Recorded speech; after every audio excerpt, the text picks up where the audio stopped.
예, 안녕하십니까.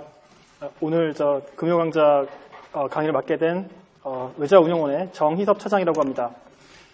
오늘 제가 말씀드릴 내용은 글로벌 금융위기 이후 외환부의 운용의 주요 이슈에 관한 것입니다.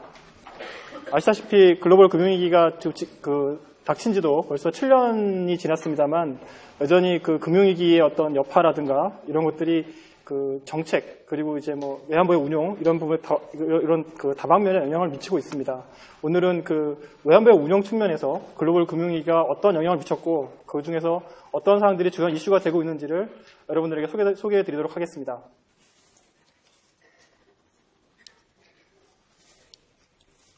예, 오늘 제가 설명드릴 것은 그게 세 가지 부분인데요.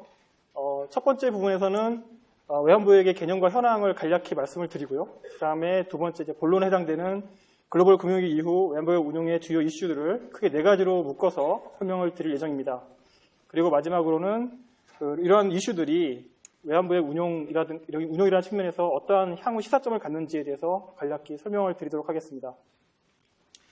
그러면 먼저 외환부역의 개념 및 현황에 대해서 말씀드리겠습니다.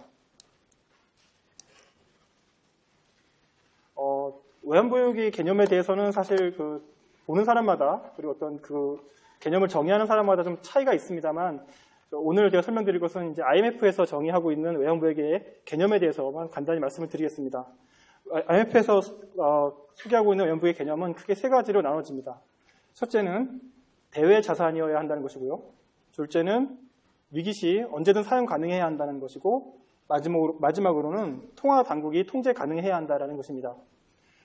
첫 번째 대외자산이라는 것은 이제 비거주자에 대한 청구권이 되는 것인데요. 이렇게 생각하시면 되겠습니다. 예를 들어서 삼성전자가 이제 달러 표시 채권을 발행을 했는데 그런 달러 표시 채권을 한국은행이 사면 그건 외환부역이 되느냐 하면 그건 외환부역에 포함이 되지 않습니다. 왜냐하면 삼성전자가 비거주자가 아니기 때문입니다. 그러니까 비거주자를 하면 이제 외국에 소재하고 있는 그런 정부라든가 아니면 정부기관 혹은 기업 이런 거 해당되기 때문에 삼성전자가 발행한 이제 달러 표시 회사채는 외환부역이 될 수가 없는 것이고요. 두 번째, 언제든 사용 가능해야 합니다. 언제든 사용 가능해야 되기 때문에 저희가 필요로 할 때는 언제든 매각이 가능해야 한다. 매각이 언제든 가능해야 하고요. 그렇기 때문에 필요할 때 매각이 좀 하기 어려울 수 있는 부동산이라든가 사모펀드 같은 경우는 이런 외환부역의 범주에 포함이 되지 않습니다. 그리고 마지막으로는 이제 통화당국이 통제 가능해야 한다는 것인데요. 그래서 이런 경우가 있습니다. 그래서 대기업이라든가 국내 시중은행이 갖고 있는 외화 같은 경우는 그걸 외환부역에 포함하지 않습니다. 왜냐하면 유사시에 정부라든가 중앙은행이 그 외화를 가지고 어떤 시장 개입을 하거나 하는 용도로 쓸 수가 없기 때문에 그러니까 이건 이제 세 번째 범주에서 외환부역의 범주에 포함되지 않는 것이고요. 그래서 이 세 가지 요건을 충족해야만 외환부역이 된다. 그렇게 생각하시면 되겠습니다. 그러면 이런 외환부역을 왜 보유하느냐에 대한 걸 말씀을 드리겠는데요. 그러니까 가장 직접적으로는 이제 거의 가운데에 해야 되겠습니다. 외환시장 안정을 위한 시장 개입이 가장 큰 목적이 되겠는데요. 그러니까 평상시에는 사실 이제 환율이 급격하게 너무 올라간다거나 떨어진다는 이런 쏠림 현상이 있을 때 그것을 중앙은행이 반대 방향에서 이렇게 안정을 시켜주는 흔히 말하는 이제 스무딩 오퍼레이션을 하기 위해서 외환부역을 이제 보유하게 되는 것이고요. 위기 시에는 이제 국내 외환시장의 최종 대부자로서 외환부역을 활용해서 국내 금융기관이 필요로 하는 외화 유동성을 제공하는 것을 이제 목표로 합니다. 또 한 가지는 뭐냐면 기조적으로 이제 경상 수지가 계속 적자가 되거나 아니면 기조적으로 어떤 대외 지급 국제 수지가 불균형이 생겼을 때 그거를 이제 해소시켜주기 위한 수단으로서 외환부역이 사용이 되고 있고요. 그리고 마지막으로는 이제 외환부역 자체도 하나의 국가의 부이기 때문에 그 국가의 부를 보존하고 증식하기 위한 그런 목적으로서 이 외환부역을 이제 운용한다 이렇게 생각하시면 되겠습니다. 이 그래프는 이제 우리나라 외환부역의 추이가 되겠습니다. 보시면 1997년부터 해서 우리나라 외환부역은 계속 꾸준히 굉장히 빠른 속도로 증가를 했고요. 그래서 97년 말에 외환부역이 200억 달러 정도였습니다만 지금 2015년 2월 말에는 3,624억 달러까지 이렇게 크게 증가를 했습니다. 우리 한 15배가 증가를 했고요. 아시다시피 이제 97년에는 우리나라가 외환위기를 겪었습니다. 외환위기를 겪은 당시에는 이제 97년 12월, 지금 이 숫자는 이제 97년 말 숫자고요. 97년 12월 초 같은 경우는 불과 한 몇십억 달러 정도까지 외환부역이 줄었다가 이제 97년 말에 IMF 구제금융을 받으면서 저희가 이제 외환보유액이 다시 늘어나는 것이고요. 이후로는 이제 우리나라가 이제 경상수지 흑자를 계속 기록하고 외국인 투자 자금도 계속 이제 우리나라에 들어오면서 그런 것들이 다 외환보유액이 원천이 돼서 외환보유액이 계속 급격하게 증가를 하게 됩니다. 보시면 이제 빨간색 그래프, 이제 파란색 선이 이제 외환보유액 규모가 되겠고요. 빨간색 선은 이제 우리나라 원달러 환율 추이가 되겠습니다. 보시면 외환보유액이 증가하는 그와 반대로 원달러 환율은 상당히 이제 하향 안정화되는 모습을 보실 수 있는데요. 결국은 이제 외환보유액이 이런 외환시장 안정에 큰 기여를 했다라는 것을 이제 확인하실 수 있겠습니다. 그래프상으로 보시면 딱 한 번 이제 원달러 환율도 치솟고 외환보유액도 크게 감소한 시기가 있습니다. 2008년이었는데요. 2008년이 이제 2007년 말에 비해서는 외환보유액이 한 600억 달러 정도 감소를 했습니다. 그리고 그 빨간색 선으로 보시면 원달러 환율도 크게 치솟았던 걸 보실 수 있습니다. 당시 위기 상황이 굉장히 컸기 때문에 그 외환시장 안정을 위해서 저희가 외환보유액을 많이 사용을 했던 걸 아실 수가 있는 것이고요. 그러다가 사실 그 다음 해부터는 외환보유액이 다시 또 급격히 증가를 하고 원달러 환율이 다시 또 하향 안정화되는 것을 확인하실 수 있겠습니다. 그럼 이런 외환보유액은 어떻게 구성되어 있느냐를 설명을 드리면 외환보유액의 대부분, 그러니까 한 거의 92% 정도는 유가증권입니다. 여기서 말하는 유가증권은 대부분이 채권이고요. 일부 주식도 포함이 되어 있습니다. 그리고 예치금, 은행에 이제 예금 형태로 운영하고 있는 예치금이 한 200억 달러 정도 되고요. 그 다음에 이제 SDR, 그러니까 IMF가 발행한 국제통화죠. SDR이 한 32억 달러, 그리고 IMF에 대한 출자 지분 같은 걸 포함한 이제 IMF 포지션이 19억 달러, 그리고 금이 48억 달러 정도로 되어 있습니다.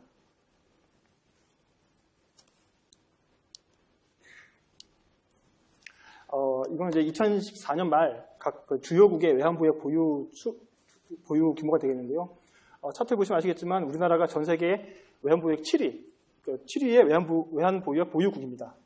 1위부터 10위까지를 제가 이제 나열을 해놨는데 흥미로운 점은 뭐냐면 1위부터 10위까지의 국가 중에서 선진국이 한 두 나라가 있습니다.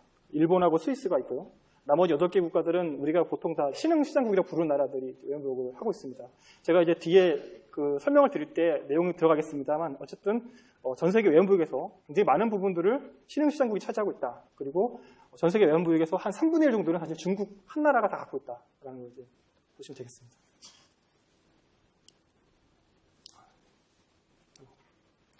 이건 이제 전 세계 외환보유액 추이가 되겠는데요. 여기 보시면 2014년 말 전 세계 외환보유액 규모는 한 13조 1000억 달러 정도 됩니다. 그러니까 아까 말씀드렸지만 중국이 한 4조 달러 정도를 가지고 있기 때문에 죄송합니다. 3분의 1까지는 아니고 3분의 1쯤 되겠네요. 예, 그쯤 됩니다. 예. 그리고 이제 보시면 아시겠지만 우리나라가 외환보유액 꾸준히 증가했던 것처럼 2000년대 이후에 전 세계 외환보유액도 꾸준히 증가했고 사실 이 중에 많은 부분들은 신흥시장국들이 외환보유액을 확충하는 과정에서 전 세계 외환보유액이 같이 늘어났다. 이렇게 보시면 되겠습니다. 여기까지가 이제 외환보유액 개념과 현황 부분이고요. 다음으로 오늘 그 강좌의 본론이라고 할 수 있는 글로벌 금융위기 이후에 외환보유액 운용의 주요 이슈에 대해서 말씀을 드리겠습니다. 먼저 서론 들어가기 전에 간단히 우화를 좀 소개를 해드리려고 합니다. 우화는 되게 친숙한 내용입니다. 개미와 배짱이 얘기입니다. 왼쪽에 보시면 개미들이 열심히 뭔가를 나르고 있죠. 그죠? 뭔가를 나르고 있는데 옆에서 배짱이가 이제 피리를 불고 있습니다. 그림 동화책에 따라 다른데 보통은 이제 배짱이가 바이올린을 켜고 있는데 이 그림에서는 피리를 하고 있고요. 이 우화의 내용은 잘 아시겠습니다만 제가 간략히 소개를 해드리죠. 예. 일단 따뜻한 여름날 개미는 열심히 일을 합니다. 하지만 배짱이는 그런 개미를 비웃죠. 왜 열심히 일을 하지? 이렇게 날씨 좋고 먹을 것도 많은데 그렇게 하다가 이제 추운 겨울이 와서 배짱이가 이제 먹을 건 없고 날씨는 춥고 쉴 곳이 필요한데 그래서 개미집을 찾아갑니다. 개미집을 찾아가서 막 얘기를 하죠. 난 춥고 배고프고 너무 힘들어. 나 좀 살려줘 라고 얘기하죠. 그래서 개미가 따뜻하게 배짱이를 맞아줍니다. 그리고 맛있는 음식을 제공해주고 그리고는 얘기를 하죠. 내년에 우리 다 같이 열심히 일해서 내년에 다 같이 좀 잘 살아보자 이렇게 얘기를 하고 우화가 끝이 납니다. 여기까지는 뭐 굉장히 여러분이 잘 아시는 그런 내용이 되겠습니다. 근데 현실도 그럴까? 과연 현실하고 우화는 좀 제 생각에는 크게 좀 두 가지가 다른 것 같습니다. 첫 번째는 뭐냐면 우화에서는 겨울날 그러니까 여름에 게을렀던 배짱이가 겨울에 찾아왔을 때 개미가 따뜻하게 맞아줍니다. 먹을 것도 주고요. 근데 현실은 그렇지 않습니다, 보통. 현실은 게을른 사람이 와서 열심히 일하는 사람한테 와서 뭐 좀 도와달라고 하면 보통은 잘 안 도와주죠. 현실은 냉혹하니까. 그래서 아니면 도와주더라도 좀 가혹한 조건을 내미는 경우가 있습니다. 이거 뭐 언제까지 갚고 아니면 너가 가지 뭐 모으면 담보로 하고 이렇게 하죠. 그게 좀 다른 점이고요. 두 번째 다른 점은 뭐냐면 현실에서는 개미와 배짱이가 모두 필요로 하다는 것입니다. 현실에서는 개미만 있어서도 안 되고 배짱이만 있어서도 안 된다는 것인데요. 이건 이제 하나의 제 그래프로 좀 그림으로 도시한 겁니다. 그러니까 개미라고 하는 거를 그러니까 소비보다 저축을 많이 하는 국가로 이제 제가 상징시켰고요. 그 다음에 저축보다 소비를 많이 하는 국가를 이제 배짱이로 했습니다. 그래서 경상수지 흑자가 나는 국가가 있고 경상수지 적자가 나는 국가가 있다고 이제 제가 대칭을 시킨 것이고요. 어느 한 국가가 저축보다 소비를 늘리게 되면 그 나라는 경상수지 흑자가 나니까 그만큼 이제 외화를 계속 그 나라에 유입을 시킬 수 있게 됩니다. 그러면 이제 그 나라 외화가 많이 들어오니까 그 나라 외환시장에서 그 나라 통화의 가치가 이제 올라가게 되죠. 통화 가치가 올라가게 되면 이제 통화 가치가 올라가니까 해외 수입을 할 때는 훨씬 싸게 수입을 할 수 있게 되고 수출을 할 때는 좀 비싸게 수출을 할 수밖에 없게 되니까 수출 경쟁력이 떨어지게 되죠. 그렇게 하면서 그러면 수출이 감소하면서 그 나라는 이제 배짱이 국가로 변신을 하게 됩니다. 반대로 배짱이 국가 같은 경우는 저축보다 소비를 많이 하게 되면 국내에 있는 외화가 해외로 빠져나가게 됩니다. 외화로 빠져나가다가 결국은 그 나라 통화의 가치가 이제 하락을 하게 되고요. 그렇게 되면 통화 가치가 하락하니까 당연히 이제 수입할 때 물건 값이 비싸니까 수입을 덜 하게 되고 또 그 나라 물건 값은 싸지기 때문에 상대적으로 수출은 증가하게 됩니다. 그렇게 함으로써 다시 이제 경상수지 흑자를 기록하게 되고 그래서 그 나라는 다시 개미 국가로 변신을 하게 되는 것이죠.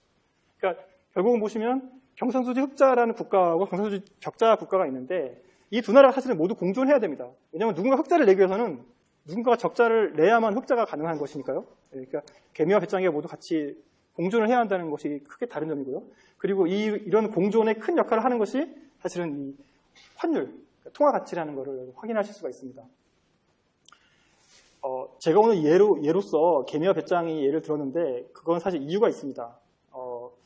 2012년이었죠. 2012년 말에 그 당시만 해도 유럽 재정위기가 아주 한참일 때였습니다. 당시에 이제 독일의 재무장관이었던 슈이블레 장관이 EU 집행위원회에서 개최한 어떤 세미나에 가서 이 얘기를 꺼냅니다. 2000년대 초반에 독일은 사실 경제적으로 굉장히 어려웠습니다. 동서독이 통일되고 나서 동독에 대한 통일 비용 때문에 많은 세금이 나가고 있었고 경제적으로 상당히 어려움이 있었고 또 하나가 뭐냐면 유로화가 출범을 했죠. 99년에 유로화가 출범을 하면서 유로화가 이제 계속 2000년대 초반부터 해서 계속 강세로 가게 됩니다. 강세로 가니까 당연히 수출을 주로 했던 이제 독일 기업들이 상당히 어려워졌고 그러면서 이제 실업률도 치솟고 경제 성장률도 하락하는 이제 위기를 맞게 되죠. 그래서 그 당시에 독일은 노사정 대타협을 통해서 근로시간을 단축하고 일자리 나누기를 통해 가지고 그런 위기를 벗어나게 됩니다. 한마디로 이제 허리띠를 졸라맨 것이죠. 허리띠를 졸라매고 구조조정을 해서 이제 경제를 살려낸 케이스가 되겠습니다. 그 기조연설에서 슈이블레 장관이 자기들 얘기를 한 거죠. 우리는 그 위기 때 허리띠를 졸라맸다. 그러면서 마지막에 이 개미와 배짱이 얘기를 꺼냅니다. 명시적으로 스페인이나 이탈리아, 그 다음에 뭐 그리스 같은 나라들 지목하지는 않았습니다만 우리도 고생했으니 너희들도 이제 허리띠 졸라매서 구조조정해서 거듭나라라는 이제 의미였던 것입니다.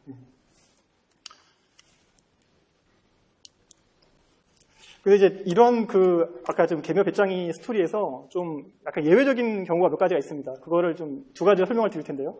첫 번째 경우가 사실은 이제 유로 지역 국가입니다. 유로 지역 국가들입니다.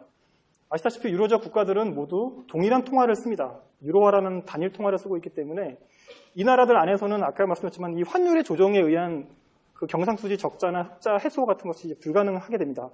그러니까 유로존 지역 안에 있는 국가들 안에서는 아까 말씀드린 환율을 통한 경상수지 불균형 해소가 불가능하게 되는 그래서 차이가 있고 그래서 이런 나라들 같은 경우는 불균형 해소를 위해서 환율을 쓰는 것이 아니라 내부적인 어떤 긴축을 통한 구조조정 전략을 써야만 하는 그런 이제 차이가 있게 되는 것이죠.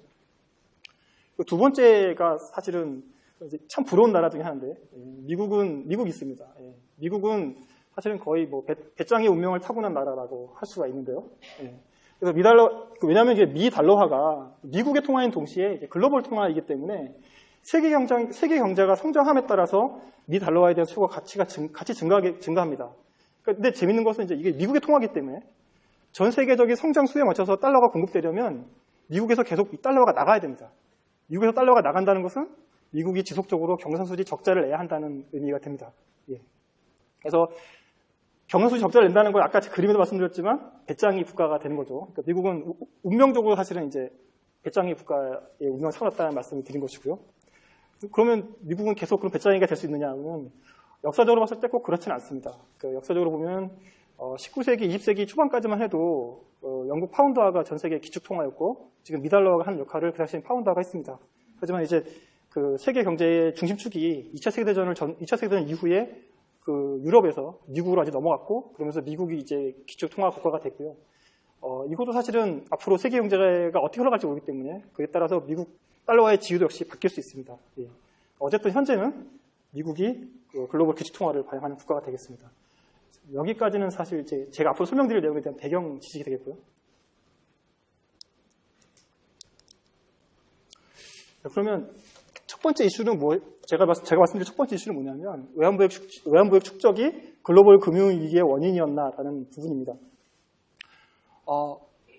그러면 이제 그걸 설명드리기 전에 아까 말씀드렸지만 전 세계 외환부역 1위부터 12국권 중에 8개 국가가 신흥 국가였습니다.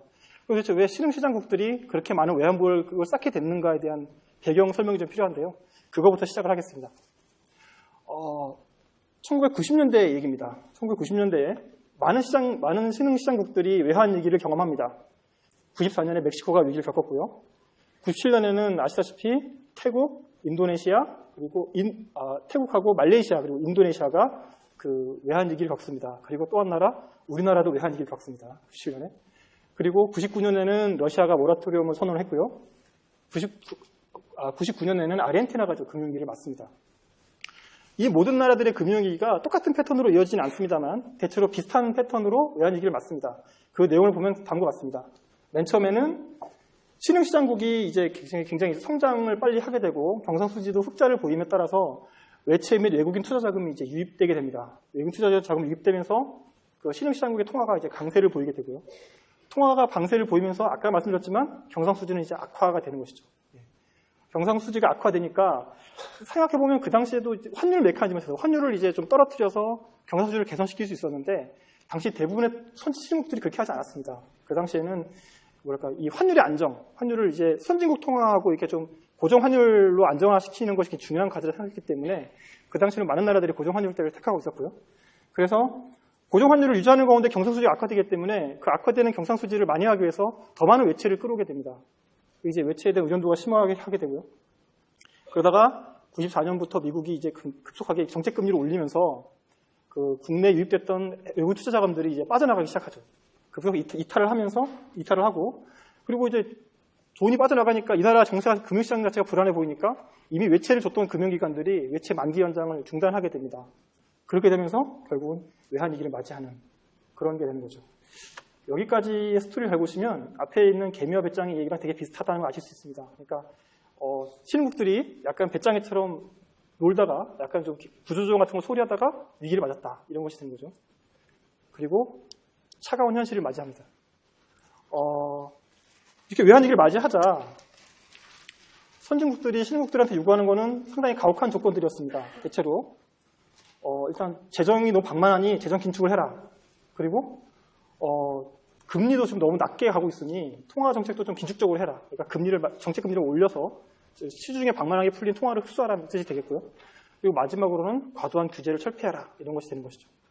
긴축적인 거시 정책을 하다 보니까 당연히 이제 실업률이 치솟고 그리고 이제 많은 기업들이 이제 문을 닫게 되고 어려움을 처하게 됩니다. 어쨌든 당시 신흥국들은 이런 선진국들의 요구를 거의 어쩔 수 없이 군말 없이 다 수용을 합니다. 그래서 긴축 조치를 단행하고 구조조정으로 경기 후퇴도 경험하고 대규모 실업도 했습니다. 그러면서 이제 체질이 개선되는 것이죠. 체질이 개선되니까 경상수지가 개선이 되고 그렇게 해서 결국 외환위기를 극복하게 됐습니다. 이른바 배짱이에서 개미로 거듭나게 된 것이죠. 이렇게 해서 위기를 극복하고 나서 신흥국들이 깨달은 것은 있습니다. 위기를 한번 겪어보니까 이게 정말 너무 고통스럽다. 그리고 다시는 이런 위기를 겪으면 안 되겠다. 라는 생각을 하게 됩니다. 그래서 생각하게 된 이제 위기의 교훈이 세 가지가 있습니다. 첫째는 웬만하면 경상수지 적자를 내면 안 되겠다. 경상수지 흑자를 유지하겠다라는 생각을 하게 됐고요. 두 번째로는 외환보유액을 좀 충분히 확보해 놔야겠다. 그래서 위기 시에 외화 자금들이 많이 빠져나가더라도 외환보유액에서 그거를 좀 어떤 데 보충할 수 있는 그런 기제를 만들어야겠다라고 생각을 하게 됐습니다. 그리고 마지막으로는 외환보유액은 위기 시 언제든 사용 가능하도록 운영해야겠다라는 생각을 하게 됩니다. 그러니까 예를 들어서 우리나라 같은 경우가 그랬습니다. 급실로 외환위기 이전에 우리나라는 외환보유액의 일부를 금융기관 해외 점포에 예치금 형태로 놔줬습니다. 국내 금융사이긴 하지만 국내 금융사 해외 지점에 예치하는 거는 외환보유액에 포함되는 데 아무 지장이 없습니다. 왜냐하면 금융기관 해외 점포는 비거주자이기 때문에 거기다가 이제 예치를 하는 거는 사실 아무 문제가 없는데 막상 위기 시에 대해서 이제 그 돈을 써가지고 외환시장을 안정시키다 보니까 돈을 찾을 수가 없는 겁니다. 이미 그 돈들은 대출이 다 나가서 바로 회수할 수가 없게 된 것이죠. 그래서 그 다음부터는 금융기관 해외 예치를 하지 않을 뿐더러 하더라도 외환보유액에 포함시키지 않는 그렇게 생긴 것처럼 다른 나라들도 다 이런 관행으로 이제 하게 됩니다. 이렇게 해서 결국 경상수지 흑자가 계속 나고 그리고 경상수지 흑자를 바탕으로 해서 외국인 투자자금이 계속 들어왔기 때문에 그러니까 외환보유액이 굉장히 빠르게 증가하게 됩니다. 그리고 얻은 교훈이 있죠. 외환보유액은 언제든 수시로 사용 가능해야 한다. 그렇기 때문에 위험자산에 투자하지 않습니다. 선진국의 우량자산에 투자를 하게 되죠. 그 선진국 우량자산이라고 하는 것이 국채, 선진국 국채라든가 정부기관채 같은 안전한 자산이 되겠습니다. 여기까지는 이제 외환보유액이 어떻게 축적되었나에 대한 스토리가 되겠고요. 그럼 이게 글로벌 금융위기랑 무슨 상관이 있는가에 대한 얘기를 이제 그 다음에 해드려야 될 것 같습니다. 이렇게 신흥국들이 외환보유액을 빠르게 쌓으면서 그 돈들로 선진국 채권들을 사들이자 선진국 금융시장에도 영향을 미치기 시작합니다. 어떤 식으로 영향을 미치냐면 대체로 이제 선진국 채권을 사들이는데 주로 장기 채권들을 많이 사들이게 됩니다. 장기 채권을 사들이기 때문에 선진국의 장기 금리에 실제 영향을 주게 되는데요. 여기 그래프를 보시면 이제 보면 이게 2004년 6월입니다. 2004년 6월부터 2006년까지 미국 연준 이사회가 미국의 정책 금리를 계속 꾸준히 올립니다.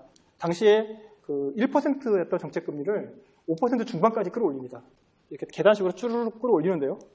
근데 미국의 10년물 국채 금리는 보시면 아시겠지만 이 올라가는 금리 속에서 10년물 금리는 별로 이렇게 등락만 할 뿐 별로 변하지 않습니다. 이게 변하지 않는 이유가 무엇이냐 하면 바로 신흥국들이 이제 국채를 사들인 것이 큰 영향을 미친 것이었죠. 그 뒤에서 이제 금리가 조금 올라가면 신흥국들이 국채를 사서 금리를 떨어뜨리기 때문에 결국 이제 금리가 등락을 하면서 이렇게 안정화했다는 게 이제 많은 연구자들이 그 분석에서 나온 결과고요. 그렇게 함으로써 이제 당시에 이제 이제 미국의 경제학자들 중에서는 이게 그린스펀 커넌드럼이라고 얘기를 했는데, 그러니까 정책 금리를 올리는데도 장기 금리는 안정화되는 이런 현상을 이제 얘기를 한 겁니다. 그럼 이제 정책 금리를 올리는데 장기 금리가 안정화되어 있으면 나쁘지 않은 거 아닌가라고 생각할 수 있는데요. 그렇진 않습니다. 그래서 이제 그럼 장기 금리 안정화가 어떤 영향을 줬냐 하면 실제로는 여러분이 아시는지 모르겠지만 대체로 이제 장기 모기지 흔히 말하는 이제 주택담보대출 같은 경우는 담보대출 금리가 사실은 이제 장기 금리와 연동이 되어 있습니다. 장기 금리가 낮으면 주택담보대출 금리도 낮게 되고요. 그 외에 다른 많은 이제 상품의 금리, 많은 대출 상품이라든가 이런 채권 금리 같은 것들이 장기 금리와 연동이 되어 있습니다. 그래서 신흥국들의 그런 장기 채권 투자에 의해서 장기 금리가 안정화됨에 따라서 미국의 당연히 주택담보대출 금리도 안정화가 되게 하향 안정화가 됐고요. 그에 따라서 주택담보대출 규모가 크게 증가하는 데 영향을 미치게 되었습니다. 또 하나는 뭐냐면 이렇게 주택담보대출이 활성화되면서 미국의 주요한 이제 금융사들이 주택담보대출을 매개로 한 금융상품들을 많이 개발하게 됩니다. 그래서 이제 가장 기본적인 이제 MBS 같은 상품들로 있겠습니다만 거기 뒤에 이제 CDO라든가 이런 것들을 다 개발을 하게 되고, 그래서 그걸 바탕으로 해서 주식시장도 굉장히 또 호황을 누리게 됩니다. 그래서 2005년에 벤 버난키 의장, 그 당시는 의장이 아니었습니다만 벤 버난키 이제 당시 연준 이사였죠. 연준 이사가 이제 어느 컨퍼런스에도 이런 강연을 하게 됩니다. 그러니까 경상수지 흑자나 외환보유액 축적으로 표현되는 신흥국들의 과도한 저축이 국제수지 불균형을 심화시키고 낮은 장기 금리를 통해서 미국의 자산 가격 버블을 초래하는 것이 좀 우려스럽다라는 것을 이제 연설에서 설명을 하게 됩니다. 그리고 실제로 이 이후에 2008년 여러분 아시다시피 이제 서프라임 위기가 벌어집니다.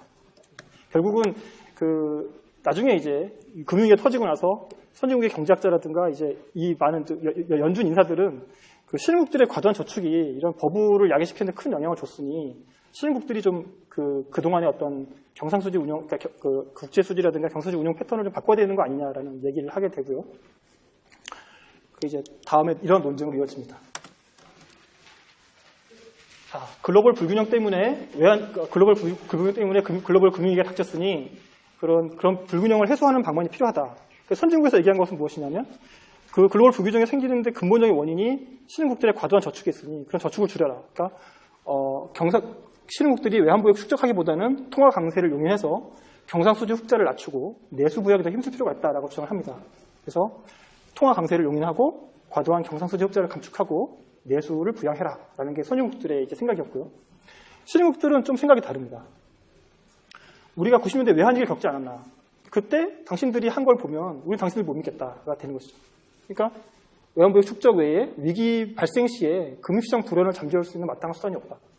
그래서 위기 발생 시에 우리가 대응하기 위해서라도 외환보유액을 축적해야 한다. 그러니까 우리 현재 어떤 경상수지 흑자 기조라든가 외환보유액 축적 같은 걸 유지할 필요가 있다라고 이제 주장하는 것이고요. 또 하나가 무엇이냐면 만약에 외환보유액 축적을 우리가 안 하겠다 하면 어떤 보험이 제공돼야 되는데 그 보험 중에 하나가 무엇이냐면 글로벌 금융위기 때 여러분 다 아시겠지만 한미 통화 수업이 있었지 않습니까? 그러니까 선진국들이 이런 자국 통화를 통한 이제 통화 수업을 제공하면 사실 그 자체가 금융시장 안전망이 되기 때문에 외환보유액을 그렇게 과도하게 쌓을 필요가 없게 됩니다. 근데 실제로는 그 당시에만 잠깐 이제 통화 수업이 있었고 이후에 미국은 다시 신흥국들과의 통화 수업을 다 중단해 버립니다. 지금 여전히 지금 선진국들하고만 통화 수업을 하고 있는 상태고요. 그리고 또 하나가 뭐냐면 위기 이후에 이제 G20 정상회의 같은 것들 통해서 IMF의 재원을 확충하는 논의가 활발하게 진행됩니다. 그게 뭐냐면 위기 시에 IMF가 그런 국가들을 지원하기 위해서는 충분한 이제 재원이 있어야 하는데 그래서 이제 각국이 다 자본을 이제 IMF의 자본을 이제 확충을 해야 되는데 문제는 이제 미국 같은 나라들이 이제 거기에 반대를 한다는 것이죠.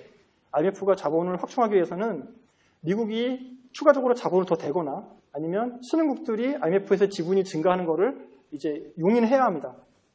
근데 그 두 가지가 다 싫은 것이죠. 자기네들 지분율은 계속 지키고 싶고 또 추가 재원을 또 지원하기 너무 싫기 때문에 그래서 그 두 가지가 사실은 아직까지도 되지 않고 있는 상황입니다. 그렇다면 역시 여전히 믿을 거는 외환보유액이다라는 이제 결론이 되는 것이죠. 그래서 지금은 이런 선진국들과 통화 사업 외에 신흥국들 간에서 통화 사업을 하고 있고 그리고 아세안 플러스 3 같이 일종의 국제기구를 만들어서 국제기구 안에서 위기 시에 대응할 수 있는 그런 지원 메커니즘도 만들고 있습니다만 어쨌든 여전히 신흥국들의 위기 시에 대한 가장 강력한 수단은 역시 외환보유액이다라는 것이 첫 번째 이슈에 대한 결론이 되겠습니다. 이제 두 번째 이슈입니다. 두 번째 이슈는 외환보유액 운용 패턴이 위기를 심화시켰나 하는 것입니다. 왼쪽 그림을 보시면 연못에 고래가 있습니다. 연못에 고래가 있고 오른쪽 그림에서는 연못 안에 송사리들이 이제 자유롭게 이제 수영을 하고 있죠. 신흥국들의 외환보유액 규모가 얼마 되지 않을 때는 사실 외환보유액을 어떻게 운용하느냐 하는 것이 그 나라 금융시장에 미치는 영향에 대해서 그다지 신경 쓸 필요가 없었습니다.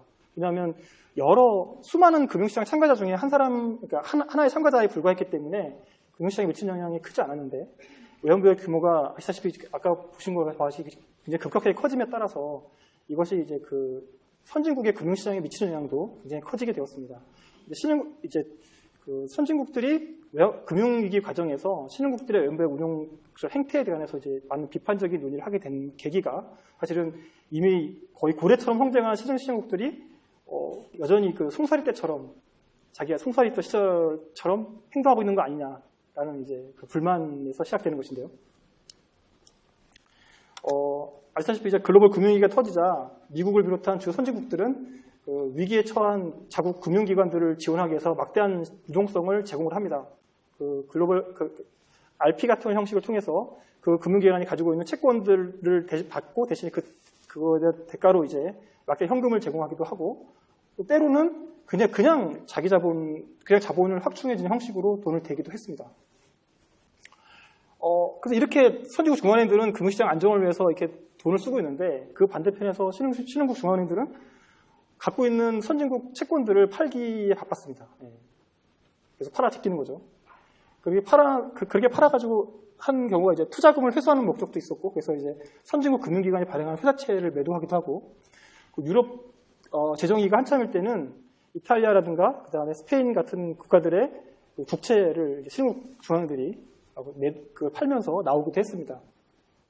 결국 이러한 것들이 선진국 중앙은행들은 그 지역 내 혹은 자국 내에 금융시장을 안정화시키기 위해서 노력하고 있는데 신흥국에서는 오히려 그 반대로 시장 안정에 저해되는 자살 매각하면 가격이 더 떨어지게 되고 시장이 불안정하게 되는데 그렇게 보임으로써 별로 협조적이지 않다라는 이제 얘기를 하게 됩니다. 그럼 신흥국은 할 말이 없느냐 하면 할 말이 당연히 있습니다. 우리가 선진국 자산을 매각한 거는 어쩔 수 없었다라는 것입니다. 첫 번째는 아시다시피 저희도 아까 말씀드렸지만 글로벌 금융위기가 터졌을 때 국내에서 외화 자금이 계속 빠져나갔기 때문에 시장을 안정화시키기 위해서 중앙은행들은 이제 외환 보유액으로 시장에 그 외화 유동성을 공급을 하게 됩니다. 외화 유동성을 공급하기 위해서는 가지고 있는 외환 보유액을 처분을 해야 되는 것이죠. 외화 채권을 매도를 해서 그걸 국내에 외환을 공급을 해야 되는 역할을 하게 됩니다.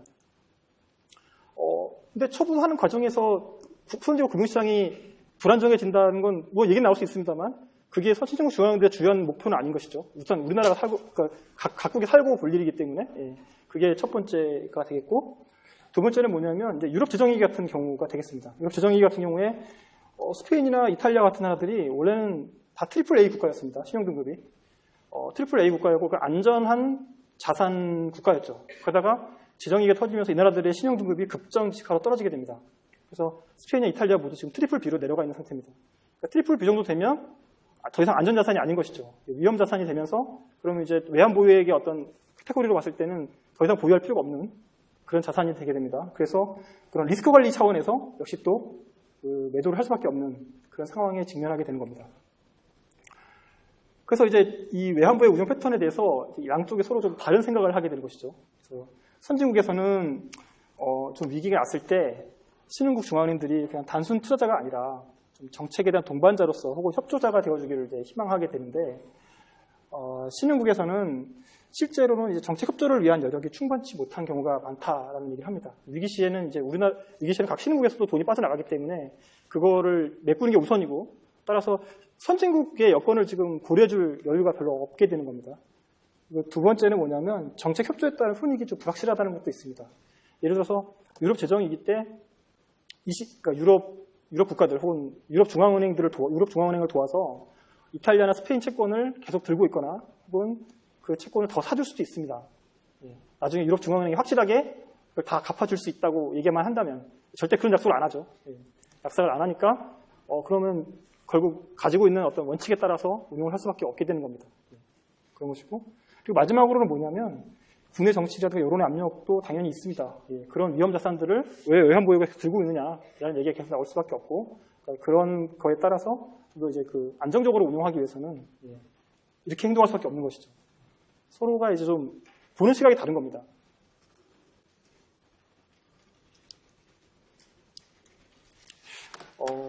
두 번째는 또 이런 얘기도 가능합니다. 그러니까 사실은 이거는 선진국 경제학자들이 많이 하는 얘기인데요. 그러니까 만약에 외환보유액이라는 게 정말 이런 위기 시의 용도로 사용하는 거라면 그러면 안전자산에만 투자해야 되는 거 아니냐. 진짜로 정말 미국 국채와 같은 안전자산에만, 미국이나 독일 국채와 같은 안전자산에만 투자를 해서 그러면 위기 때가 되면 이 안전자산들은 보통 값이 오릅니다. 값이 오르고 안전자산들은 팔기도 용이합니다. 대규모로 팔 수가 있고. 그러면 그 나라 금융시장 어떤 선진국의 금융 안정에도 피해를 안 주면서 신흥국이 필요로 하는 자금도 쉽게 조달할 수 있으니 평소에 그냥 외환보유액을 안전자산으로만 투자하면 아무 문제가 없는 거 아니냐라는 얘기를 하게 됩니다. 여기서 말하는 그런 국제금융시장 사이클과 여기에 상관관계 있는 자산에 투자하라는 의미가 안전자산에만 투자하라는 의미가 되겠습니다. 근데 실제로 보면 많은 신흥시장국들이 물론 외환보유액의 대부분은 안전자산에 투자합니다만 일정 부분은 또 약간의 위험도가 있는 자산에서 투자를 하고 있습니다. 그래서 통화 측면에서 보면은 이제 호주 달러와 같은 상품 통화에도 투자를 하고 있고요. 그리고 이제 상품 면에서 보면 회사채라든가 주식과 같이 좀 수익성이 높은 자산에도 일부를 투자를 하고 있습니다. 근데 이렇게 좀 회사채라든가 주식 같은 경우는 아시겠지만 평상시에는 높은 수익을 가져다 주지만 위기 때는 이제 값이 떨어지는 것이죠. 값이 떨어지고 그 자산들을 위기에 팔게 되면 그 선진국이라든가 선진국 금융시장에도 나쁜 영향을 주게 됩니다. 금융시장에도 서로 이제 악영향을 주게 되는 것이기 때문에 그러니까 선진국 경제학자들은 그런 자산들은 투자 안 하면 되는 거 아니냐라는 입장인 거고, 근데 또 신흥국은 또 생각이 또 다릅니다. 예. 외환벽의 대부분을 현재도 안전자산으로 운영하고 있지만 이들만으로 포트폴리오를 구성하기는 곤란하다는 게 이제 신흥국들의 생각입니다. 먼저 안전자산의 개념이 일정하지 않다라는 것도 첫 번째 이유가 되겠습니다. 앞서 설명드렸습니다만 스페인 국채 같은 경우는 과거에는 AAA 채권이었습니다. 그야말로 안전한 자산 중에 안전한 자산이었죠. 근데 지금은 BBB가 됐습니다. 영원히 안전한 자산은 없다라는 것이 됩니다. 그러니까 안전자산이었던 것이 위험자산이 되면 그러면 그거는 괜찮은 거냐. 역시 그건 보는 관점의 문제가 되겠고요. 두 번째는 뭐냐면 보통 신흥국들은 이제 자국에서 채권을 발행해서 그 돈을 가지고 외화를 사서 외화 자산에 투자를 하게 됩니다.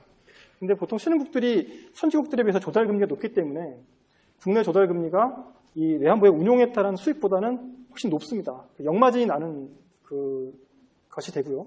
따라서 이런 어떤 평상시에는 사실은 계속 역마진이 나는 구조고, 이게 너무 큰 역마진이 나면 외환부를 운용하는 비용 자체가 너무 커지기 때문에 일정 부분은 위험자산과 투자를 통해서 수익을 좀 만회해야 될 필요가 있게 되는 것이고요. 그리고 또 하나는 뭐냐면 이게 여러분 재무 이론에서 다 보시면 아시겠지만 분산 투자를 하면 그만큼 이제 리스크를 낮출 수 있는 이점도 있습니다. 그래서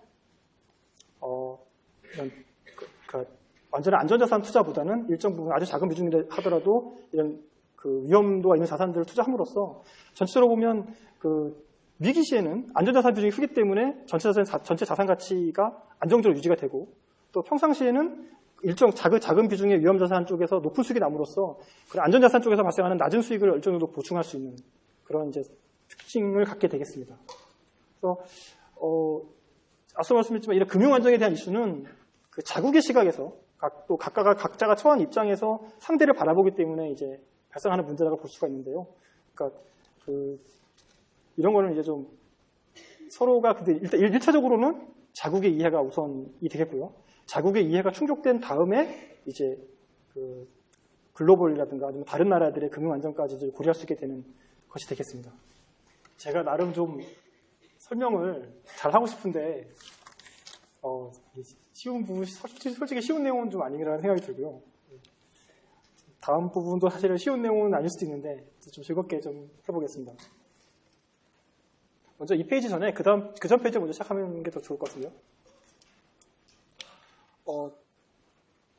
이 화면이 좀 익숙한 분도 계실 테고 되게 낯선 분도 계실 겁니다. 예. 이 화면은 주식 호가창이 되겠습니다. 예. 주식시장에 어떤 두 기업의 호가창을 제가 좀 갖다 놓은 겁니다. 오른쪽에 호가창을 한번 보시면 이제 보면 이제 약간 분홍색으로 된 게 아래쪽에 있고, 그 다음에 위쪽에 이제 파란색으로 된 것이 위쪽에 있습니다. 아래쪽에 있는 거는 매수 호가들입니다. 이 가격에 이만큼을 사겠다는 호가들이 되겠고요. 위쪽에 저 가운데 있는 선을 기점으로 해서 위에 있는 것들은 이제 매도 호가가 되겠습니다. 이 가격에 팔겠다라는 것이 되겠죠. 그래서 오른쪽에 있는 그래프를 보시면 16만 7천 원이라는 가격에 딱 있는 게 매수 호가 중에서 가장 높은 가격이 됩니다. 이 가격이 사실은 이제 호가 중에서 매수 호가가 되겠고요. 위에 파란색 중에서 이제 보면 이 매도 호가 중에서 가장 아래에 있는 게 사실은 16만 7,500원이죠. 그 가격이 매도 호가가 되겠습니다. 그러니까 매수 호가 16만 7,000원하고 매도 호가 16만 7,500원의 이 차이를 흔히 이제 비드 오퍼라고 합니다. 매도 호가 비드 오퍼라고 하는데요. 그러니까 살려는 가격 중에서 가장 높은 가격, 그리고 팔려는 가격 중에서 가장 낮은 가격, 그 차이가 매도 호가가 되겠고요. 그리고 호가에 보면은 잔량이 있죠. 그죠? 16만 7,000원에서 살려고 하는 사람들이 한 6,421주가 있습니다. 그렇죠? 그리고 16만 7,500원이라는 가격에 팔려고 하는 물량이 한 2,816주가 있습니다. 그러니까 16만 7천 원이나 16만 7,500원이라는 가격을 고려해 보면 상당히 매도 잔량이 많은 편이 되겠습니다. 보시면 아래 총 잔량이 써 있습니다. 이거는 뭐냐면 그 매도 호가에 있는 그 5개의 그런 매도하려고 하는 잔량들 다 합친 것이겠고요. 매수 쪽에 해당되는 25만 5,872주는 매수 쪽에서 이제 사겠다고 하는 물량들 다 더한 것이 되겠습니다. 예. 상당히 많습니다. 거래가 좀 잘 되고 있는 주식이 되겠습니다. 어느 기업인지 말하지 않겠습니다. 왼쪽에 있는 이제 주식입니다. 왼쪽에 기업 보시면 역시 이제 주황색으로 5개가 있습니다. 보시면 74,900원이 매수 호가 중에서 가장 높은 가격입니다. 그리고 매도 호가 중에서는 75,200원이 가장 낮은 가격이 됩니다. 그러니까 75,200원과 74,900원이 매도 호가가 됩니다. 호가 차이가 되고 보통 가격은 일단 이 시점에서의 가격은 이 둘 중에 하나가 될 겁니다. 74,900원에서 그러니까 주식을 팔려는 사람은 74,900원이 가장 지금 살려는 사람들이 제일 높은 가격이니까 이 가격에 팔아야 될 거고 살려는 사람은 75,200원에 팔려고 하는 게 제일 낮은 가격이니까 이 가격에 사야 되겠죠. 아니면 기다리는 거죠. 이따 좀 더 비싼 가격이 올라올 때 기다리거나 아니면 좀 싼 가격이 내려올 때 기다리거나 그렇게 해야 됩니다. 이쪽은 보시면 74,900원에 살려는 사람들은 있는데 30주밖에 없습니다. 그리고 이쪽은 75,200원에 팔려고 하는 사람들은 있는데 5주밖에 없습니다. 그러니까 물량이 좀 많은 사람들은 왼쪽 이 호가가 있어도 팔 수가 없죠. 내가 한꺼번에 많이 팔려고 하면 이 잔량들이 있는 거 다 번져야 되는 거죠. 그러니까 실제로는 거의 한 74,100원 밑에서 팔아야 될 수 있습니다. 물량이 많으면. 왜냐하면 이 잔량이 이제 얼마 안 되기 때문에. 이쪽은 반대로 이 매수를 하려는 사람들 물량이 많고 매도하는 사람들 물량이 많기 때문에 사거나 팔려고 하는 사람들이 자기가 원하는 만큼 거의 이 지정도 호가에서 사고 팔 수 있습니다. 제가 말씀드린 거니까 어떤 매수를 하려는 사람들이 자기가 원하는 가격에 원하는 물량만큼을 자유롭게 사거나 팔 수 있는 것, 그것을 우리는 유동성이라고 부릅니다. 그래서 오른쪽과 같이 호가 차이도 생각보다는 뭐 가격에 비해서 크질 않고 그리고 물량도 많은 경우를 유동성이 풍부하다라고 얘기를 하고요. 오른쪽과 같이 호가도 보면은 그러니까 저기는 500원이고 여기 300원이 더 적은 거 아니냐고 하시는데 이 퍼센티지를 보시면 여기는 한 0.4% 되고 저기는 0.3%예요. 생각보다 차이가 크지 않네요. 어쨌든 예. 이게 좀 격차, 그 퍼센트를 보면은 이쪽이 좀 더 격차가 더 큰다고 볼 수 있습니다. 그래서 이쪽은 좀 유동성이 부족하다 이렇게 얘기할 수가 있습니다. 제가 지금 설명드리려고 하는 거는 이 유동성에 관한 겁니다. 다시 앞으로 돌아가서요. 근데 좀 재밌는 게 뭐냐면 이 유동성이라고 하는 게 고정불변이 아닙니다. 앞서 말씀드린 어떤 유동성이 풍부하다고 말한 그 기업의 어떤 매수모드 호가도 지금 이제 정상적인 시기이기 때문에 이렇게 유동성이 풍부한 것이고요. 막상 위기 상황이 되면 저 유동성도 확 사라집니다. 주식은 위험자산이기 때문에 위기 시기가 되면 팔려고 하는 사람 많은데 살려고 하는 사람이 이제 줄어드는 현상이 벌어지게 되고요. 굉장히 또 주식이 굉장히 분위기가 좋을 때는 살려고 하는 사람들 엄청 많아요. 팔려고 하는 사람도 또 많고 그래서 유동성이 풍부하게 됩니다. 그러니까 때에 따라서 유동성은 다릅니다. 좋은 시절에는 유동성도 풍부하고 나쁜 시절에는 유동성도 더 안 좋아지는 그런 경향을 갖습니다. 그래서 이제 유동성 얘기를 드리려고 하는 건데요. 그러니까 앞서도 말씀드렸지만 외환부익이라고 하는 거는 readily available, 그러니까 언제든지 팔 수 있어야 됩니다. 언제든지 팔 수 있는 자산으로 운용을 해야 되는데 평소에는 굉장히 팔기 쉽고 매수 매도 호가도 되게 작고 잔량도 많았던 자산입니다. 그래서 저희는 안전하다고 생각하고 투자를 해왔고 그렇게 믿고 있었는데 막상 위기가 터지니까 그 많던 매도가 다 사라집니다. 그리고 그 호가도 보면 굉장히 많이 벌어져 있고 그리고 잔량이 얼마 안 됩니다. 살려고 하는 물량도 얼마 안 되고 팔려고 하는 물량도 얼마 안 되는 일이 벌어지는 것이죠. 그래서 보시면 선진국 채권 같은 경우는 저는 그 과거에는 사실 선진국이 발행한 채권이라고 하면 어떤 국가든 간에 위기 시에 파는데 아무 지장이 없다라고 믿어졌는데 막상 금융위기가 터지니까 그 선진국 안에서도 굉장히 격차가 크더라는 게 이제 밝혀집니다. 그나마 믿을 수 있는 국가는 어떤 나라냐면 결국 미국, 유럽에서는 독일, 그리고 일본, 스위스 이런 나라들이 이제 영국, 그죠? 이런 나라들이 발행한 정부기관처도 아니고 국채만이 그나마 안전자산으로서 역할을 합니다. 그러니까 유동성도 되게 풍부하고 원하는 팔 수 있고 그런 게 가능했던 거죠. 그 외에 뭐 트리플 A 정보기관체들도 유동성은 꽤 있었습니다만 정상적인 시기에 비해서는 유동성이 많이 감소했고요. 회사채라든가 담보부채 같은 경우야 당시에 그 가격 하락폭은 크지 않았지만 그 매수 매도 효과가 꽤 많이 벌어졌고 매각 가능 규모, 아까 말씀드린 잔량 자체도 많이 줄어들어서 당시에 이제 매각하는데 좀 시간이 걸리는 그런 문제가 있었습니다. 이게 좀 유동성이 상당히 유동성 리스크라는 것이 과거에는 사실 그렇게 중앙은행들이 외환부에 운용해서 크게 주목받지 못하다가 위기를 맞으면서 굉장히 중요한 이슈로 이제 부각이 되기 시작합니다. 그 점이 이제 큰 차이가 되겠고요. 그래서 이러한 유동성을 이제 측정하는 방법이 여러 가지가 있는데 크게 세 가지가 있습니다. 그냥 이 효과창으로 설명드리기 훨씬 나을 것 같습니다.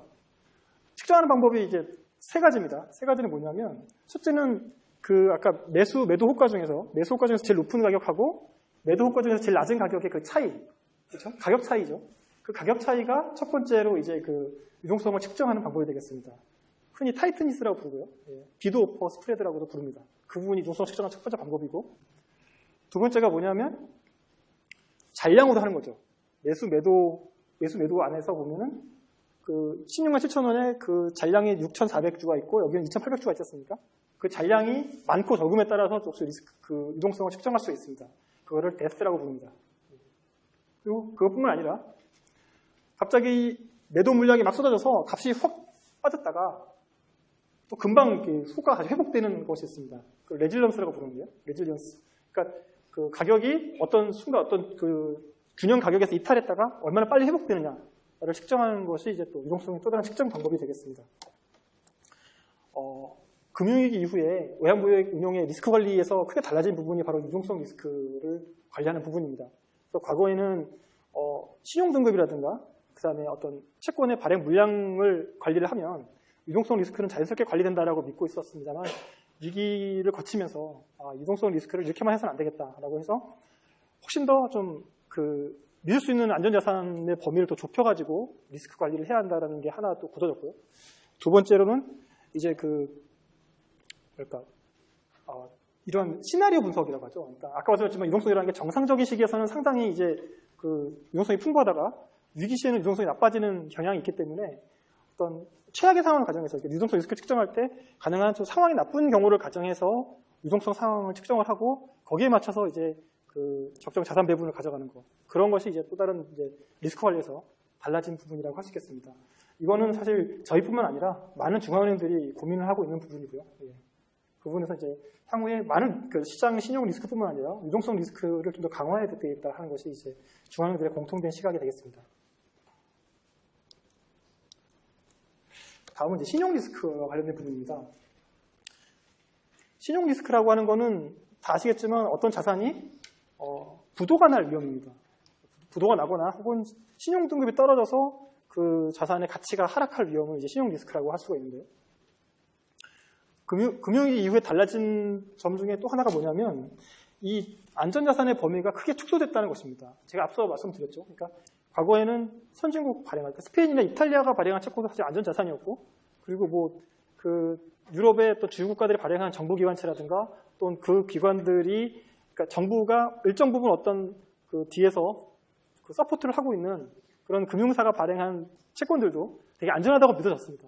실제로는 결과적으로 다 안전했습니다만, 대부분 안전했습니다만, 그러니까 위기 시에 이제 값이 막 흔들리고 시장이 불안정해지니까 믿음이 이제 약해지게 되는 거죠. 그래서 이제 안전자산 범위가 과거에는 이렇게 좀 되게 다양했습니다만 지금은 일부 초우량 국채, 아까 말씀드렸지만 미국이라든가 독일, 그 다음에 영국, 그 다음에 일본 이런 국채들이 이제 가장 그나마 안전하다라고 이제 믿어지게 되었고요. 지금 오른쪽에 그림을 보시면 트리플 A 신용등급 국가 현황이 있습니다. 보면 유럽에서는 10개 나라, 북미에서는 2개, 그리고 아시아에서는 3개가 있는 걸 보실 수가 있습니다. 그러니까 전 세계적으로 보면은 딱 16개 국가가 있는 것이죠. 금융위기 이전에는 많았습니다. 트리플 A 국가가. 트리플 A 국가가 많았기 때문에 사실은 투자 다변화를 많이 해도 안전성에는 크게 지장이 없다라는 게 가능했는데 위기를 겪고 나서 보니까 안전하다고 믿었던 애들이 쉽게 신용등급이 떨어지고 안전하지 않다는 게 이제 밝혀졌던 것이죠. 그래서 사실 외환부액을 운용하기가 과거보다 많이 어려워졌습니다. 안전자산 범위가 꽤 줄어서 그 제한된 안전자산을 놓고서 많은 중앙은행들이 지금 이제 안전자산을 더 확보하기 위한 각축을 벌이게 된 것도 금융위기에 달라진 점이 되겠고요. 그 다음에 문제가 뭐냐면 신용등급에 관한 것입니다. 굉장히 저는 신용등급에 관해서는 굉장히 할 얘기가 많습니다. 신용평가사들이 여러분 잘 아는 신용평가사가 세 개가 있을 겁니다. 국제신용평가사가 무디스가 있을 것이고요. S&P 그리고 피치가 있습니다. 이 3개사가 전 세계 신용평가 시장의 거의 80~90%를 차지합니다.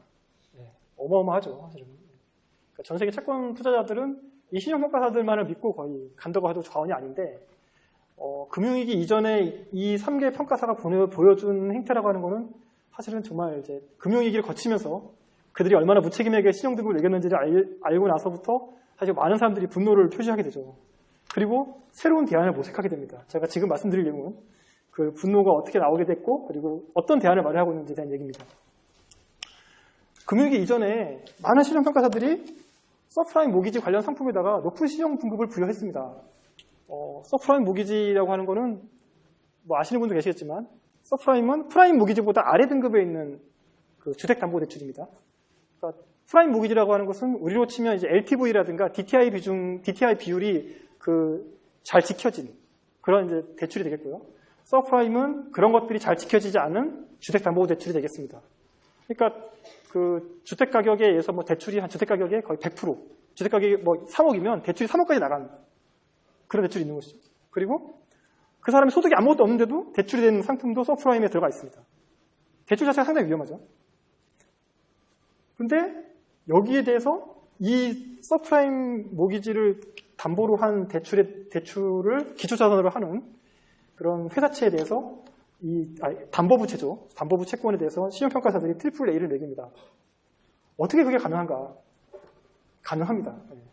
그 방법이 뭐냐 하면 CDO라는 방법이 있는 것이죠. CDO라는 방법은 제가 자세히 설명드리기 좀 복잡합니다만 이렇게 생각하시면 됩니다. 서프라임 모기지가에서 모기지를 받은 사람이 부도가 났다고 가정을 하는 겁니다. 그 사람들이 이제 더 이상 대출금을 받지 않습니다. 그러면 주택이 차압에 들어갑니다. 주택이 차압에 들어가면 주택이 경매에 들어가겠죠. 그죠? 경매에 들어가면 회수되는 금액이 있습니다. 회수되는 금액이 만약에 주택 가격의 한 50%는 건질 수 있다. 그러면 사실 어쨌든 그 사람이 대출을 갚지 못하더라도 50%는 건지는 겁니다. 그렇죠? 그러면 이제 구조를 이렇게 만드는 거죠. 서프라임 모기지 채권 한 1억짜리가 있는데 그거를 3개로 나누는 겁니다. 상위 20%, 그 다음에 중간 30%, 하위 50% 이렇게 나누는 거죠. 그러면 상위 20%는 만약에 경매에 들어가서 돈이 들어왔을 때 선순위로 20%를 받게 됩니다. 그리고 중간에 30%는 이 선순위 다음 순위로 30%를 받게 되고 하위 50%는 이제 그 다음 순위로 받게 되는 거죠. 그러면 이렇게 순위를 쪼개놓으면 어떤 일이 벌어지냐면 설령 서프라임 모기지를 담보대출 받은 사람이 대출금을 못 갚고 나자빠지더라도 그 주택을 경매로 해서 50%를 건지면 상위 20%하고 그다 중간 30%는 자기 대출 원금을 회수할 수가 있습니다. 그러니까 이렇게 구조를 선순위, 중순위, 후순위로 쪼개놓으면 그러면 선순위하고 중순위는 굉장히 안전한 투자가 되는 것이죠. 그렇게 되면 거기에 트리플 A를 매길 수가 있게 됩니다. 그런 방식이었던 거죠. CDO가. 처음에는 서프라임 모기지 CDO도 상당히 나름 괜찮았습니다. 그냥 진짜 서프라임 모기지 담보대출에 대해서만 그렇게 했었고 근데 금융위기가 터지고 주택가격이 하락하니까 이게 주택가격이 반토막이 나는 게 아니라 어떤 데는 10분의 1 토막이 났습니다. 진짜로. 그러니까 10분의 1 토막이 나오면 상위 20%를 하더라도 절반을 날리는 거죠. 중위하고 하위는 한 푼도 건질 수 없게 됩니다. 그런 문제가 하나가 있었고요.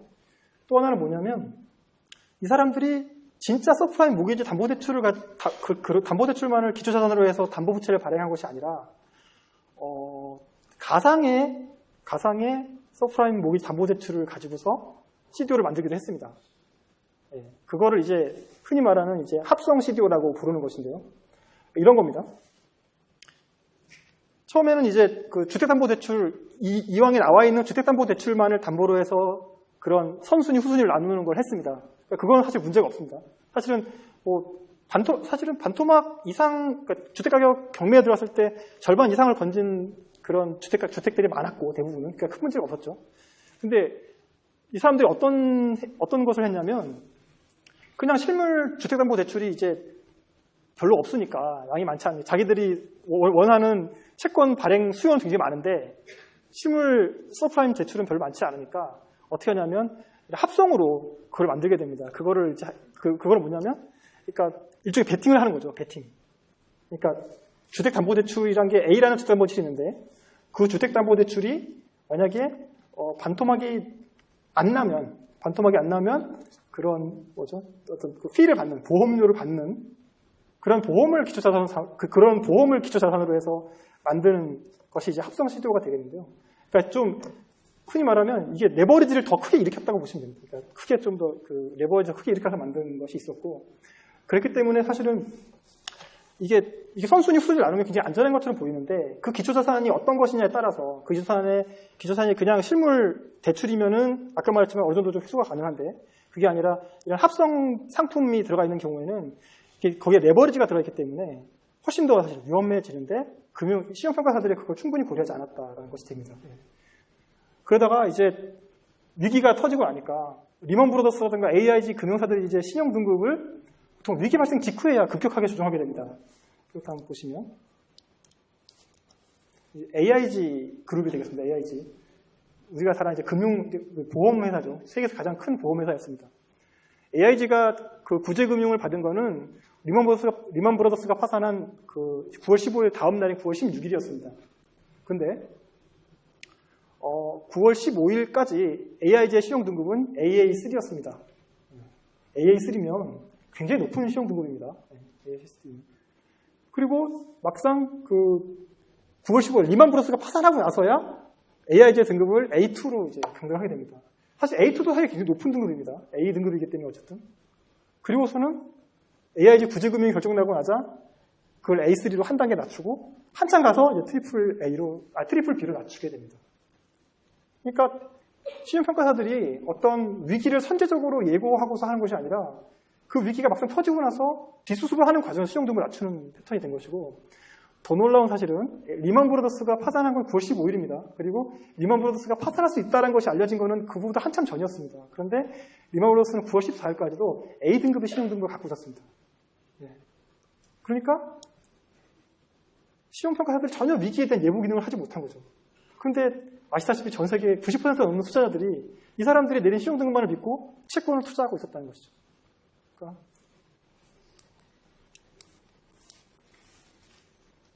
이런 이제 시험평가사들의 문제가 있었고, 위기가 터지고 나서는 시험평가사들에 대한 비난이 쏟아집니다. 당신들이 어떻게 이럴 수가 있느냐, 손해배상이라도 청구할까 하고 보니까 그 신용평가 등급에 보면은 맨 끝에 디스클레이머라고 써있는 게 있습니다. 뭐냐면 이 평가는 평가사의 주관적인 의견이고 이건 투자자들에 대해서 어떤 배상 책임도 지지 않는다라는 거 조그만 글귀가 있어요. 실제로 이제 그 소송에 대해서 아무런 부담하지 않았는데, 위기 이후에는 이제 하도 욕을 먹으니까 시험평가사들이 좀 더 공격적으로 이제 등급을 낮추기 시작합니다. 그래서 위기 이후에는 이제 지나치게 보수적으로 신용 등급을 부여함으로써 위기를 심화시킨다는 비판에 직면하게 되는데요. 그 대표적인 경우가 아까 말씀드린 이제 스페인이나 이탈리아 같은 경우가 되겠습니다. 그러니까 스페인이나 이탈리아는 유럽에서 차지하는 비중이 상당히 큰 국가고, 그리고 그 나라를 만약에 디폴트로 몰고 가면 사실은 유럽이 붕괴된다고 볼 수가 있는데, 유럽을 지키는 중앙은행은 입장에서 보면 그거는 자기들 생존과 관련된 문제이기 때문에 쉽게 용인할 수 있는 문제가 아닌 것이죠. 근데 이제 굉장히 빠르게 스페인과 이탈리아 신용 등급을 낮춰버립니다. 그럼으로써 투자자들이 빠져나오게 되죠. 트리플 B가 돼버리기 때문에 마구 빠져나오게 됩니다. 그래서 유럽 위기를 더 심화시켰다는 것도 있고요. 그리고 2012년 같은 경우는 그 S&P가 미국의 신용 등급을 트리플 A에서 더블 A로 낮춥니다. 미국이 사실 재정 적자가 많고 그리고 경상수지 적자를 계속 내는 건 맞습니다. 근데 미국을 트리플 A에서 더블 A로 낮춰버리면 사실 투자자들이 좀 멘붕이 되죠. 좀 너무 심하네요. 어쨌든 약간 좀 놀라운 게, 왜냐하면 아까도 말씀드렸지만 미국은 달러를 발행하는 나라고, 달러는 국제통화고, 그리고 미국 국채라고 하는 것은 미국 달러하고 같은 겁니다, 사실은. 그냥 국채를 발행하는 그 미국 재무부하고 그다음에 달러를 발행하는 미국 연준은 사실 같은 정부 기관인 거죠. 따지고 미국 정부 내에서. 그러니까 그 어느 한쪽도 사실 같은 신용 등급을 할 수 있는데 그거를 AAA로 낮추다 보니까 이게 미국의 어떤 큰 변화가 있는 거냐, 어떤 신용 리스크의 근본적인 변화가 있는 거냐에 대한 이제 새로운 해석을 낳게 했는데 실제로는 이후에도 여러분도 아시다시피 아무 변화는 없었습니다. 미국이 여전히 국채 높은 가격을 받고 있고 신용 리스크에 아무 변화가 없었죠. 그러니까 결국은 보면은 신용 평가사들이 자기네들의 어떤 우리가 좀 더 그 과거보다는 좀 더 그 보수적으로 그리고 더 철저하게 하고 있다라는 걸 이제 쇼잉하기 위한 걸로 이제 받아들여진 그런 게 되겠습니다. 그러면 신용 리스크 관련해서 그러면 위기 이후에 달라진 것은 무엇이냐를 보자면 IMF는 이렇게 권고를 합니다. IMF는 중앙은행들이 외환부액의 신용위험 관리에 있어서 외부 신용평가사에 대해서 지나치게 의존하기보다는 자체적으로 신용평가 역량을 갖춰야 된다는 얘기를 하게 됩니다. 그래서 규모가 큰 중앙은행의 경우에는 자체 신용 분석 기능을 더 확충을 하게 되고요. 그건 이제 저희 한국은행도 마찬가지로 이 부분에서는 많은 노력을 기울입니다. 그래서 과거에는 저희도 신용평가사에 대한 의존도가 상당히 높은 편이었는데 지금은 신용평가사의 신용등급뿐만 아니라 채권 발행사의 부도 확률이라든가 신용바와 같은 별도의 저희가 자체적으로 신용 리스크 지표를 모니터링하고 그걸 또 리스크 관리에 실제로 반영을 함으로써 신용 리스크를 관리하고 있습니다. 그러니까 실제로 재밌는 거를 말씀드리면 아까 말씀드렸지만 리먼 브라더스는 9월 15일 이전까지도 A등급의 신용등급을 갖고 있었지만 리먼의 주가는 벌써 그 당시에 30분의 1 토막이 나 있었습니다. 만약에 리먼 브라더스의 주가를 면밀히 모니터링하고 그거를 신용 위험에 반영할 수 있었다면 이미 사전에 리먼 브라더스가 발행한 채권이라든가 이런 것들은 다 처분을 했겠죠. 신용등급뿐만 아니라. 그러니까 저희가 지금 하고 있는 방법들이 저기 부도 확률이 있는데요. 부도 확률이 그 채권을 발행한 기관의 주가라든가 그다음에 재무 상황 변화라든가 관련된 뉴스 같은 것들을 모두 다 종합적으로 고려를 해서 이런 위험도를 측정을 해가지고 관리를 한다. 그렇게 보시면 되겠습니다.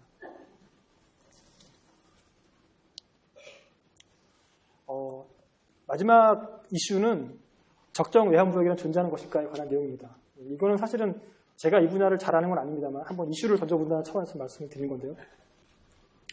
2000년대 이후에 외환부의 규모가 증가하면서 적정 외환부액에 대한 논란이 꾸준히 제기됐습니다.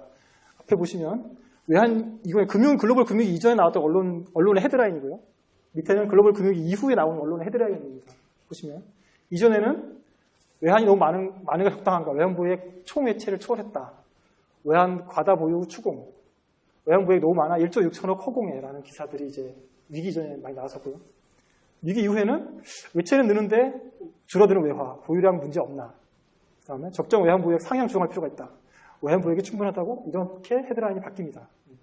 그러니까 적정이라고 하는 개념이 상당히 좀 상대적이기 때문에 상황 변화에 따라 달라지는 것이죠.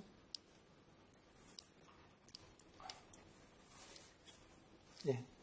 보통 이제 적정 외환부액에 대한 기준은 크게 좀 다양합니다만 일반적으로 크게 세 가지로 나눕니다.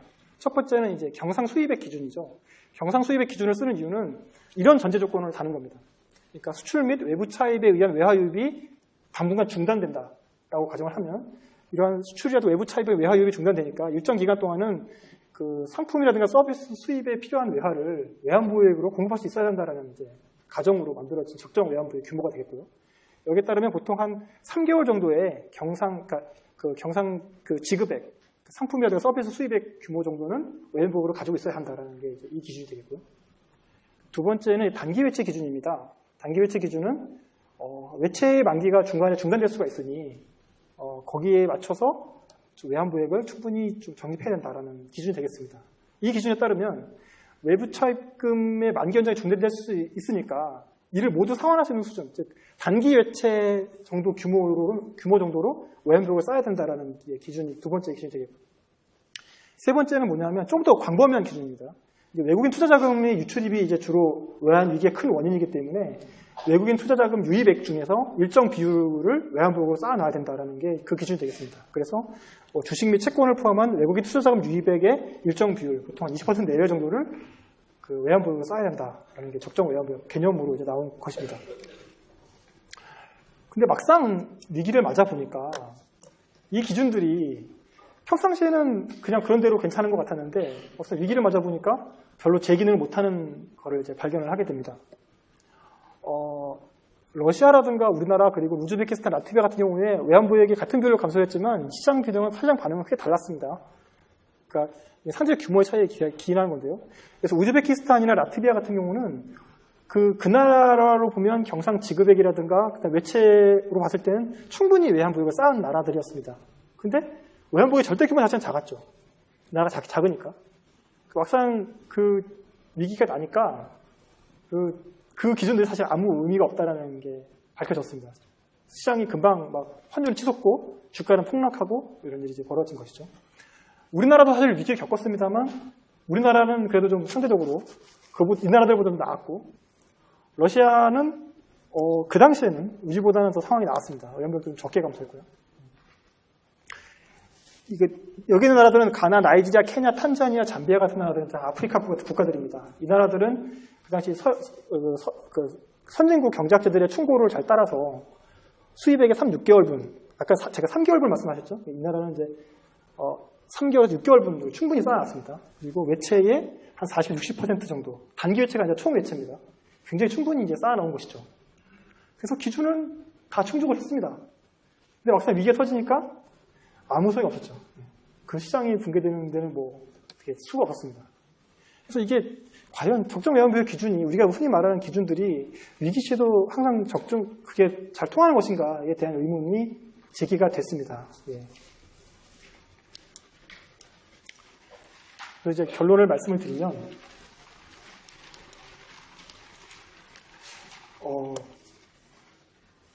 시장 변화에 대한 선제적 대응 및 리스크 관리 수단을 확보할 필요가 있다는 게 첫 번째 제가 말씀드린 거에 교훈이 되겠습니다. 첫째, 이제 선제적 대응의 필요성입니다. 제가 앞서 말씀드렸지만 시장의 유동성이라고 하는 것은 시장이 좋을 때는 굉장히 풍부하다가 나쁠 때는 굉장히 악화되는 성격이 있습니다. 따라서 리스크 관리를 하면서 상당히 좀 선제적으로 대응할 필요가 있다는 겁니다. 위기가 아주 심화되기 전에 아직 시장의 유동성이 살아있을 때 하고 나오는 그 유동성을 충분히 확보해 두는 것이 막상 위기 상황에서도 우리가 충분한 유동성을 확보하는 데도 유리하고 또 하나는 뭐냐면 그 나라의 시비를 피할 수 있는 거죠. 왜 이렇게 위기가 심화되는데 너네가 가서 팔고 나가냐 그런 게 아니라 미리 팔고 나오면 사실은 그런 시비에서도 자유로울 수가 있는 겁니다. 그래서 이를 통해서 이제 손실도 줄일 수 있을 뿐만 아니라 아까 말씀드렸지만 그런 금융안정 이슈도 피할 수 있는 이점이 있습니다. 그리고 두 번째는 뭐냐면 앞서 말씀드렸지만 외부 신용평가사의 신용 등급이라든가 그리고 투자은행 전망 등이 시장 변화에 후행하는 경우가 많았습니다. 선제적인 것이 아니라 그럴 수밖에 없는 게 신용평가사들은 보통 이제 신용 등급을 채권을 할 때 채권 신용 등급을 매길 때 그 수수료를 채권 발행자들로부터 받습니다. 받으니까 아주 나쁜 경우 아주 이 회사가 갑자기 크게 나빠진 경우가 아니면 발행자들을 거슬러서 신용 등급을 낮게 매기면 자기네들 그런 어떤 매출이 떨어지겠죠. 네. 그래서 사실 어느 정도 그런 부분이 있습니다. 그리고 투자은행들도 시장이 좋다고 설명하는 것이 자기들한테 유리합니다. 시장이 좋다고 설명을 해야 계속 거래를 하려고 할 거고 거래를 해야 자기들 수입이 늘기 때문에 그래서 그 위기 이전에는 이런 신용평가 신용등급이라든가 투자은행 전망 등에 대해서 이렇게 의존도가 높았다고 하면 지금은 이를 벗어나서 독자적으로 그 자체적인 신용 등급 평가 능력 그리고 리스크 관리 능력 그리고 이제 그 시장 예측 능력 같은 것들을 키워서 여기에 좀 대응할 수 있어야겠다라는 게 이제 또 다른 시사점이 되겠습니다. 그리고 외환보유액 확보가 굉장히 충분한 외환보유액 확보가 외환시장 안정의 중요한 핵심이다라는 것이 이제 또 다른 결론이 되겠습니다. 금융위기 이전에는 앞서 말씀드렸지만 외환보유액이 과도하지 않은가 혹은 보유 외환보유액을 다른 용도로도 좀 활용해보자라는 논의가 많았습니다만 위기 이후에는 외환보유액이 적은 게 아닌가? 실제 위기 상황에서 충분치 않은 것 같다라는 얘기가 또 나왔습니다. 그러니까 충분한 외환보유액 확보하는 게 상당히 중요하다라는 거를 이제 좀 생각할 수 있고요. 두 번째로는 외환보유액 확보와 더불어서 주요국가 통화수합 등 금융안정망을 확충하는 것도 상당히 유효한 수단이었다라는 게 이제 금융위기의 교훈이었습니다. 그래서 이런 부분도 향후에 이제 좀 외환보유액 운용 및 관리에 있어서 유의될 부분이다 이렇게 말씀을 드릴 수 있겠습니다. 이상으로 제가 발표를 여기서 마치고요. 예전부터 정민석 사장님께 다시 한번 큰 박수